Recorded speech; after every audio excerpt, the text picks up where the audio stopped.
ভালোবাসতেন বিশ্বনবী সাহাবীদেরকে? সাহাবারা কেমন ভালোবাসতেন বিশ্বনবীকে? অষ্টম হিজরিতে হুনাইনের যুদ্ধে রাসূল সাল্লাল্লাহু আলাইহি ওয়াসাল্লাম ফিরে আসতেছেন মদিনায়। প্রতিমধ্যে বেলাল রাদিয়াল্লাহু তাআলা আনহু আজান দিচ্ছেন। কি দিচ্ছেন? তো পাশে ছিল মুশরিকদের একটা পল্লী, কিছু মুশরিক তরুণ, কিছু অমুসলিম কিশোর, তারা আজানকে ব্যঙ্গ করতেছে। আমাদের বাংলায় মুখ ভেঙ্গানো বলে আর কি।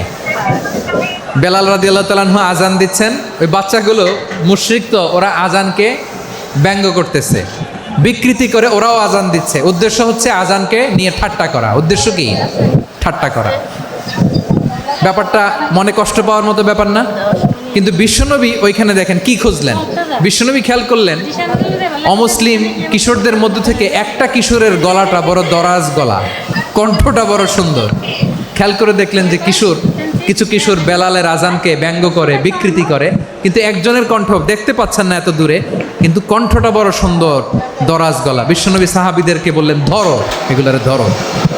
সবগুলারে ধরে বিশ্বনবীর সামনে আনা হলো। ওরা হাঁটু গেড়ে বসলো। বিশ্বনবী বললেন, তোমাদের মধ্যে কে যেন ব্যঙ্গ করে আজান দিচ্ছিল, তার গলাটা বড় উঁচু, গলার বেসটা বড় মজবুত, মেলোডিয়াস, সুমধুর কণ্ঠ। কে?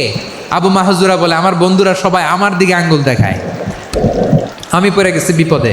রাসূল সাল্লাল্লাহু আলাইহি ওয়াসাল্লাম বাকি অমুসলিম তরুণদেরকে ছেড়ে দিলেন, বললেন তোমরা যাও।